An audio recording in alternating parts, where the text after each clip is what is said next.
Okay, picture this. Think about self-sufficiency like a really comfortable home. It's solid, you know your way around, you can fix things, and importantly, you feel good inviting people over. Right, it's functional, welcoming. Exactly. Now, contrast that with this massive, like, stone fortress, no windows, super high walls, maybe even a moat, psychologically speaking. Mm-hmm. This thing is built purely to keep everything out. Threats, surprises, even opportunities, maybe.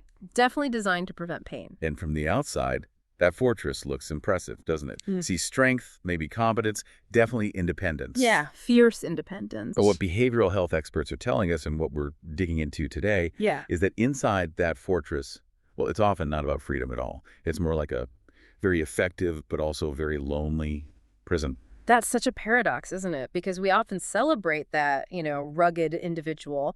But when self-reliance gets that rigid, that absolute, it stops being about choice and freedom. It becomes about survival, a mechanism.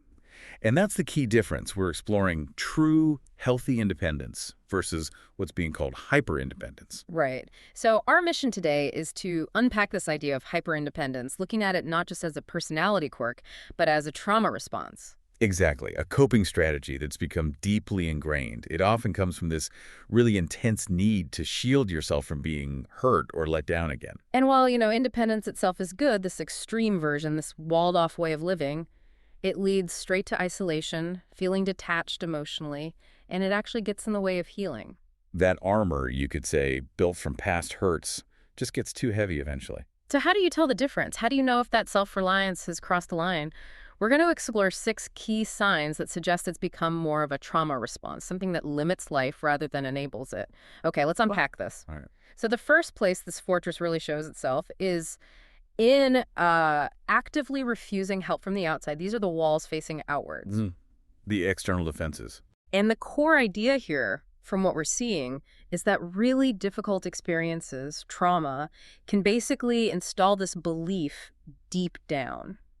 Relying on anyone just opens you up to being disappointed or hurt again. That's really the engine behind it. If you trusted someone or needed someone and it led to pain or abandonment, your brain learns a lesson, a very harsh one. Which is? The safest way forward is to never need anyone again. Yeah. You have to guarantee your own safety by being completely self-sufficient. Which connects directly to sign number 1, this really strong reluctance to even ask for help. And this isn't just being capable, right? It's more like a rule. It's a mentality, yeah. The belief that you must handle absolutely everything yourself. Doesn't matter if it's changing a tire or dealing with a huge personal crisis. And the material we looked at notes this often leads people to just distance themselves. They avoid even putting themselves in a situation where they might have to ask. Right. It's an intense internal resistance. You'll see people struggle for ages, maybe even fail publicly or just run themselves into the ground. Rather than just say, hey, can you help me with this? Exactly. Because asking feels like admitting weakness.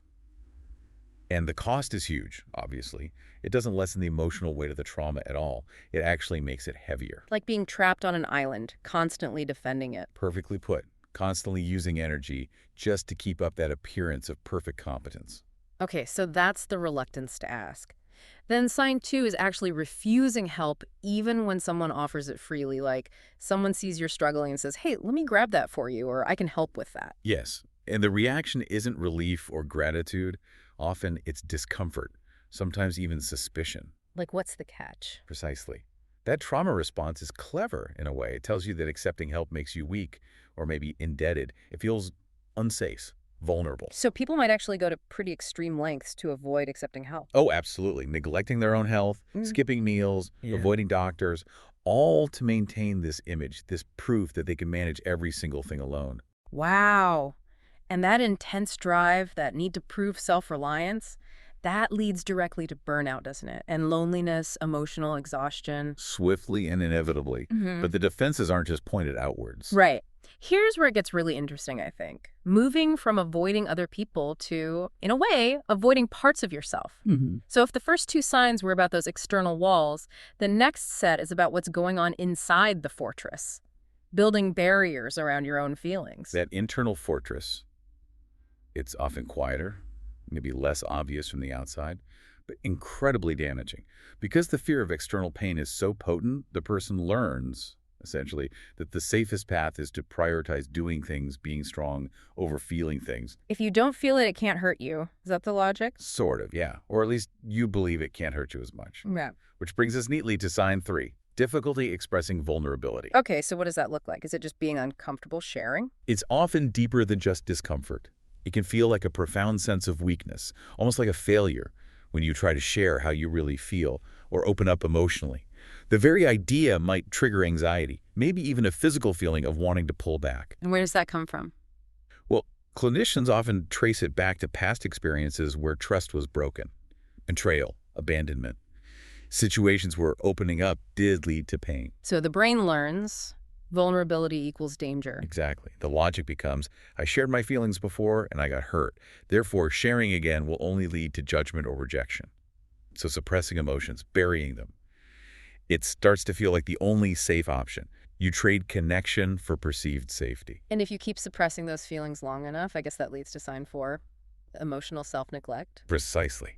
You get so focused on maintaining that outward image of strength and self-sufficiency that your own emotional needs just get pushed aside. They become irrelevant noise. You put yourself last on your own list. That sounds like the fast track to burnout we were just talking about. It's often the underlying cause. To keep that fortress standing, you have to constantly override your own natural human responses. Grief, sadness, fear, even joy sometimes. You might tell yourself you don't have time for feelings or that your pain isn't valid. Can you give an example of how that plays out day to day? Sure. It might look like actively dodging any conversation about how you're actually doing. Refusing to admit, even to yourself, that you're struggling or in pain. Just pushing feelings down, burying them deeper and deeper. Until what? Until sometimes you reach a point of emotional numbness, a profound disconnection from yourself. You might be incredibly efficient, getting things done, meeting demands, but you feel hollow inside, disconnected from your own heart. Yeah. Highly productive, but emotionally empty. Yeah. That's a chilling image. Okay, so this internal state, this distance from self, it must shape relationships too, right? Absolutely. It fundamentally impacts how you connect or don't connect with others.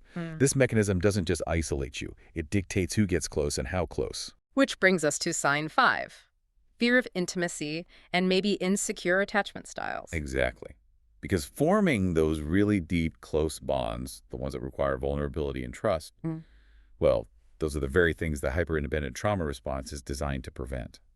So if the basic programming is reliance equals pain, how does that show up in, say, romantic relationships or close friendships? It often shows up as emotional distance, keeping people, let's say, at arm's length. Maybe you let them into the outer courtyard of the fortress, use our metaphor, but they never get access to the inner rooms where your true feelings live. So you're guarded. Very guarded. And it works. In a way, it shields against potential hurt, but it also completely blocks real, authentic connection. It makes it almost impossible to form those truly meaningful relationships. And then I suppose you end up relying only on yourself for validation and support, which just reinforces the whole belief system. It becomes a self-fulfilling prophecy, yeah. You keep people at a distance because you expect to be let down, and because they're at a distance, the relationship never gets deep enough to prove that expectation wrong. That makes sense. Okay, which leads us to the last sign, sign 6. This feels like a big one. The constant need for control. It really ties everything together. If you fundamentally decided that the only person you can truly rely on is yourself, then you need to make sure everything around you is under your control. Your environment, tasks, outcomes. Exactly. It comes directly from that deep fear of unpredictability, of vulnerability. If you're in charge of everything, there's less chance of being surprised, disappointed, or failed by someone else. What does that look like in terms of behavior? Because sometimes being competent and wanting things done right can look like control. It can look like micromanagement, definitely. Yeah. An intense reluctance to delegate anything, even when you're completely overwhelmed. Because delegating means giving up control, and that feels incredibly risky. Like risking failure. Risking failure, yes, or risking disappointment.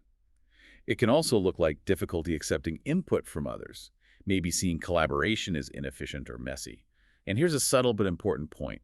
Sources suggest hyper-independent people often dislike both needing others and being needed by them. Oh, interesting. Why being needed? Because being needed implies a potential future obligation, a dependence from the other person, which again feels like a threat to your own self-sufficiency. It complicates things. Got it. So that fear of failure isn't just about the task itself. It's about potentially shattering that carefully constructed image of perfect competence. That's often a huge part of it. So if we step back and look at the big picture, this hyperindependence, it's not really about strength, is it? It's heavy armor, isolating armor, built from past pain. It served a purpose once, maybe?